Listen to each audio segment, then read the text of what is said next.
President Biden today stood by his comments over the weekend that Russia's Vladimir Putin, quote, cannot remain in power, end quote. Mr. Biden was asked about that this afternoon and again insisted his remarks were not a call for regime change. Instead, he said he was expressing his moral outrage. Meantime, in Ukraine, President Volodymyr Zelensky said he was open to discussing neutrality for his nation in exchange for a ceasefire, nearly 5 weeks into the Russian invasion. But we begin again with the astonishing carnage and destruction wrought by Russia.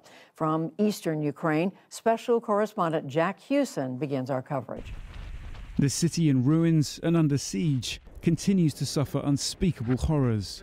Displaced residents of Mariupol despair at the destruction when they return to their homes, now rubble.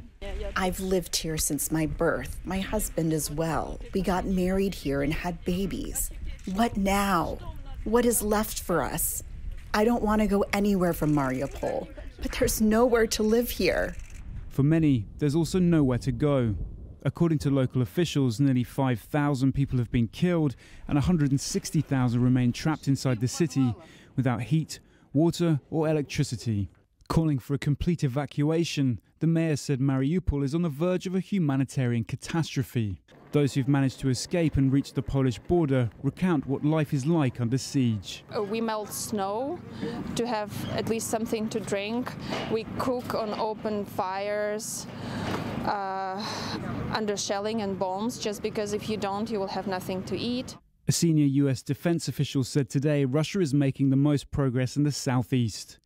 Taking Mariupol could allow Russia to secure a land corridor between Crimea and the Donbass region.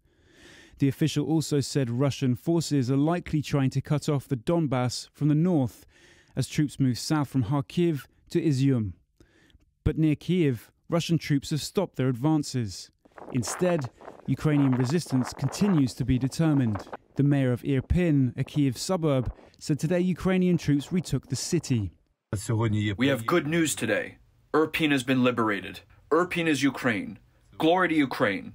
Glory to heroes. On the diplomatic front, the outlook seemed less promising. Ukrainian and Russian delegations arrived in Turkey for peace talks that could begin tomorrow.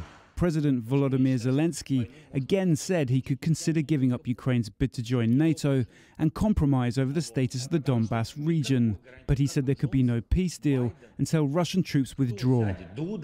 Who will sit down for talks if the Russian troops are here? Who will sign anything? Nobody. Russia's Foreign Minister Sergei Lavrov also dampened any hopes of a meeting between the two war commanders if they don't agree on key issues. Just to meet and exchange views on what do you think, what do I think, would be now counterproductive.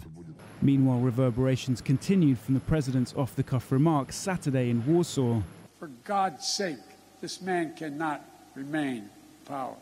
Today, President Biden defended his comments over charges they might escalate the conflict. I'm not walking anything back. The NewsHour's Lisa Desjardins asked for explanations. Whether those are your personal feelings or your feelings as president, do you understand why people would believe you, as someone commanding one of the largest nuclear arsenals in the world, saying someone cannot remain in power is a statement of U.S. policy? And also, are you concerned about propaganda use of those remarks by the Russians? No and no. Tell me why. You have so much experience. You are the leader of this country. Because it's ridiculous. Nobody believes we're going to take down. I was talking about taking down Putin. Nobody believes that. The last thing I want to do is engage in a land war or a nuclear war with Russia. That's not part of it. I was expressing my outrage at the behavior of this man.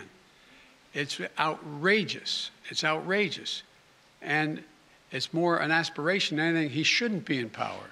For the PBS NewsHour, I'm Jack Hewson in Kharkiv, Ukraine.